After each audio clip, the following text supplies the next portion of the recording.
So now that I'd created this wonderful foundation with my son, we got to do some things that I just found to be really interesting and helpful for me as a mother who is separated from his father, for a long time separated. So there would be weekends that he was with his father, and then he'd come home to me and he'd say, I had the worst weekend with my dad. And he would tell me what happened with his dad, and it hurt. And of course, as a protective mother, I'd have an instinct to call him up and say, hey, what happened this weekend, and to try and make things right. But I knew that would not be the most effective strategy for creating ease and peace in my son's life. And so we did more points around this, and I said, okay, let's have you go through this deck and identify what are the emotions that came up this weekend with your dad, right? And he'd get really thorough, and it helped him a lot to simply identify all of the emotions. And every time he put down a card, he could feel the emotion behind that card. And so he'd have his layout of cards, and then I'd have him write on a piece of paper what emotions he discovered, and maybe circle the 3 that were the most potent for him. And then I'd have him go through this set of cards, and I'd say, what needs were not met for you in relationship to your dad this weekend? And again, he'd lay out his cards, he'd write them on the sheet, and he'd circle the 3 most important. And then I didn't want to just focus on the part that was really hard for him.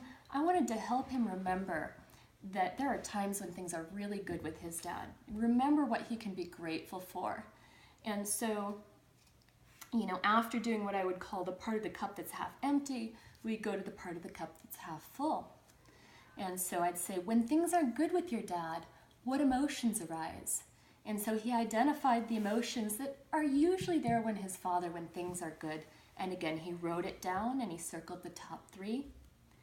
And I said, when things are good, which of these longings are usually met with your dad? And so he wrote them down, circled the 3. And then I said, what character strengths do you think would help you the most in this situation? He created his spread, wrote them down, circled the 3.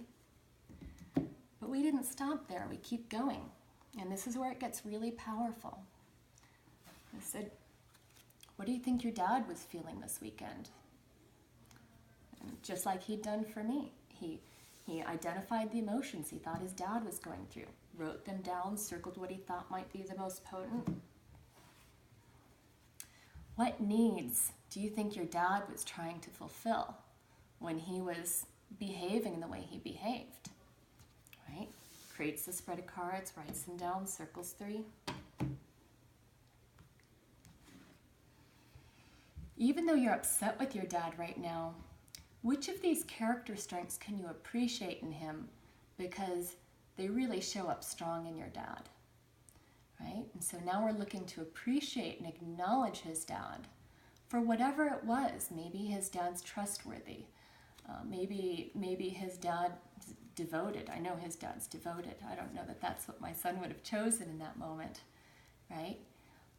Maybe his dad's inspiring in some way, but help my son to identify the character strengths that are there in his dad, even when his dad's acting in a way that's uncomfortable to my son.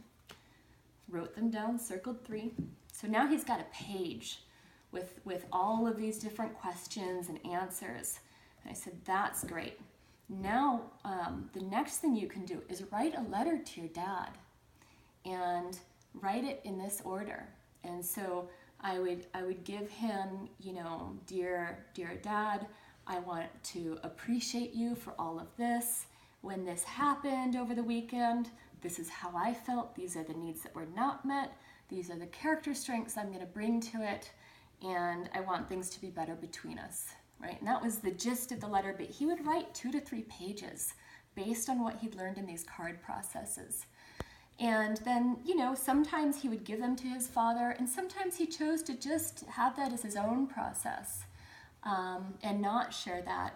But every single time I saw more harmony in his ability to go back to his dad's house. And I later heard from my ex-husband how deeply he appreciated these long and thoughtful letters that my son wrote to him after conflict. And that just felt like the best thing I could do as mother to our son, in this shared custody agreement. So that is very exciting to me.